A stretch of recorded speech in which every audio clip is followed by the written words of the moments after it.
Iran के पश्चिमी अनबर इलाके में एयर स्ट्राइक, 7 इराकी सैनिकों की मौत, हमले में 13 अन्य जवान घायल भी। मेडिकल सेंटर के पास में सैन्य ठिकाने पर हमला, एयर स्ट्राइक में क्लिनिक और इंजीनियरिंग यूनिट को बड़ा नुकसान।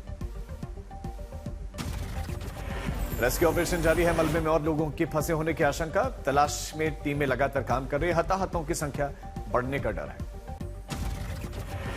इराक की रक्षा मंत्रालय ने हमले को बताया अंतर्राष्ट्रीय कानूनों का उल्लंघन, मेडिकल सुविधाओं पर गंभीर और खतरनाक कदम इसे करार दिया गया।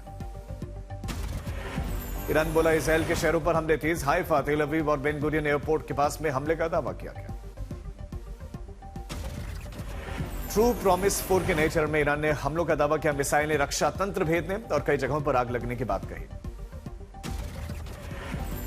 ट्रंप का बड़ा दावा, ट्रंप बोले कि ईरान की सैन्य ताकत लगभग खत्म, अब समझौता करना चाहता है, कहा बातचीत जारी है और ईरान डील के लिए बेताब है।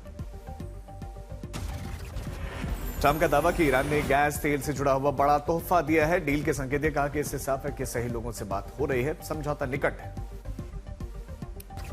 ईरान को लेकर ट्रंप का बड़ा दावा, कहा कि ईरान समझौता करना चाहते, साथ ही कहा वार्ताकारों की लिस्ट में अमेरिकी राष्ट्रपति और विदेश मंत्री मार्को रूबियो शामिल है। ईरान और अमेरिका इजरायल जंग को लेकर इस वक्त की बड़ी खबर, अमेरिका के दावे पर ईरान का पलटवार, खुद से अमेरिका नेगोशिएट कर रहा है।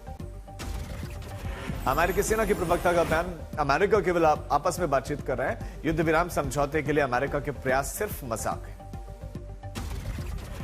ईरानी सेना के प्रवक्ता ने बयान दिया, अमेरिका अपनी हार को समझौते का नाम दे रहा है। कुवैत एयरपोर्ट पर ड्रोन हमला, फ्यूल टैंक में लग गया, हालांकि इस घटना में कोई हताहत नहीं हुआ। तनाव के बीच में ईरान पर फिर बोले डोनाल्ड ट्रंप, ईरान में कोई भी नेतृत्व बचा ही नहीं। अमेरिकी राष्ट्रपति ट्रंप का दावा, ईरान परमाणु हथियार न बनाने पर सहमत हुआ और वो समझौता करना चाहता है, हम सही लोगों से बात कर रहे हैं। इजरायल के यूएन राजदूत डैनी डैनन ने कहा कि ईरान की मिसाइल धमकी सिर्फ क्षेत्रीय नहीं, वैश्विक खतरा है। मैनागुड़ी रैली में ममता बनर्जी का बीजेपी पर हमला, वोटर लिस्ट से नाम हटाने और पहचान साबित करने के आरोप लगाए। महंगाई और एनआरसी पर ममता सरकार का केंद्र को उन्होंने घेरा, कहा कि पश्चिम बंगाल में एनआरसी हम लागू नहीं होने देंगे। एसीआई नोटिफिकेशन और सीएपीएफ पर उठाए सवाल, ममता ने पूछा कि बीजेपी की छाप कैसे सीएपीएफ क्यों उठा रहे हैं बीजेपी के झंडे। बंगाल को बांटने की साजिश का भी आरोप, ममता बोले कि लोकतंत्र और संविधान को बीजेपी कमजोर कर रही है। ममता ने साथ ही कहा केंद्रीय बल निष्पक्ष रहे, वरना बंगाल की महिलाएं करारा जवाब देंगी।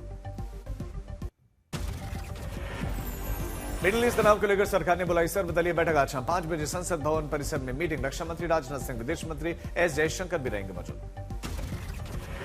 दिल्ली में समाजवादी पार्टी के सांसद डिंपल यादव ने कहा कि जिस तरह से सरकार का ईरान की तरफ रवैया रहा, उसी के कारण देश की एलपीजी की समस्या से आज देश को जूझना पड़ रहा है। राज्यसभा में पेश किया जाएगा central arm police force bill, सूत्रों से खबर, बिल पर चर्चा के लिए दिया गया 8 घंटों का समय।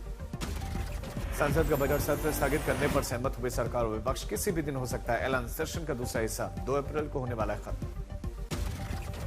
पश्चिम एशिया संकट के बीच में खाद्य आपूर्ति पर केंद्र की बड़ी बैठक, शिवराज सिंह चौहान ने हालात की समीक्षा की। खाद्य की सप्लाई, वितरण, किसानों से जुड़े मुद्दों पर बैठक में चर्चा। बच्चों के डेटा सुरक्षा उल्लंघन पर एनएचआर से सख्त, 3 मंत्रालयों को भेजा नोटिस, बच्चों के डेटा के बड़े पैमाने पर दुरुपयोग का दावा है। बिहार सरकार ने बड़ा प्रशासनिक फैसला लिया, अब सभी शहरी निकायों का सीएजी से करवाया जाएगा ऑडिट।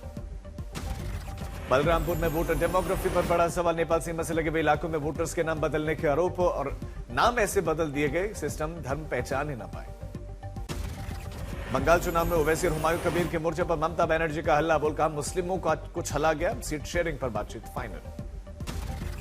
शाहजहांपुर में शहीदों की मूर्तियां टूटने पर सीएम योगी का सड़क चौड़ीकरण के दौरान क्षतिग्रस्त मूर्तियों को तत्काल उन पर जिन्होंने भी किया एफआईआर दर्ज और कड़ी कार्रवाई का आदेश दिया।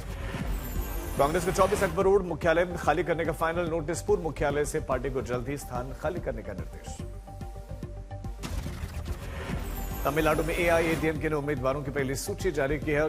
चुनावी लड़ाई के लिए पार्टी ने अब तक पहले चरण के उम्मीदवारों का ऐलान किया। सारंडा में पुलिस का पोस्टर व नक्सलियों से आत्मसमर्पण किया पल, पोस्टर्स में नक्सलियों की तस्वीरें और इनाम की घोषणा, पुलिस के नंबर भी दिए गए। मेरठ में एआईएमआईएम के प्रदेश अध्यक्ष शौकत अली के भड़काऊ एनकाउंटर वाले बयान पर बीजेपी के पूर्व विधायक संगीत सोम ने प्रतिक्रिया देते हुए कहा कि कौन है ये 2 टके की दुनिया। मेरठ में एआईएमआईएम के प्रदेशाध्यक्ष के दिए गए भड़काऊ बयान के मामले में अपडेट। पुलिस ने 3 अभियुक्तों को अरेस्ट किया। मुजफ्फरनगर में कांग्रेस पार्टी के प्रदेशाध्यक्ष अजय राय ने ईद मिलन कार्यक्रम में भाग ले कहा कि आरएसएस संघ के लोगों ने शहीदों का अपमान किया। अलीगढ़ में दुर्गा माता की रथ यात्रा निकाले जाने को लेकर बीजेपी स्थानीय लोगों का घेरा हुआ और प्रशासन ने कहा कि नई परंपरा नए मार्ग से यात्रा नहीं निकाली जाएगी। यात्रा कमेटी के लोगों ने रखी थी मांग कि रास्ता संकरा है, झांकियां नहीं निकाल सकते, इसीलिए नए रास्ते की अनुमति दी जाए।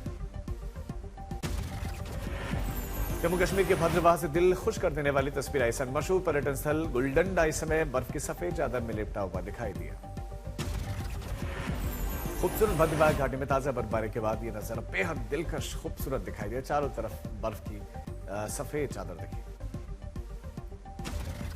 जम्मू कश्मीर के रामबन जिले में भी खूबसूरत तस्वीर आई सामने। पटनी टॉप सारनासा रोड पर बर्फ हटाते घाटी एक बार फिर से पर्यटकों से गुलजार होने लगी।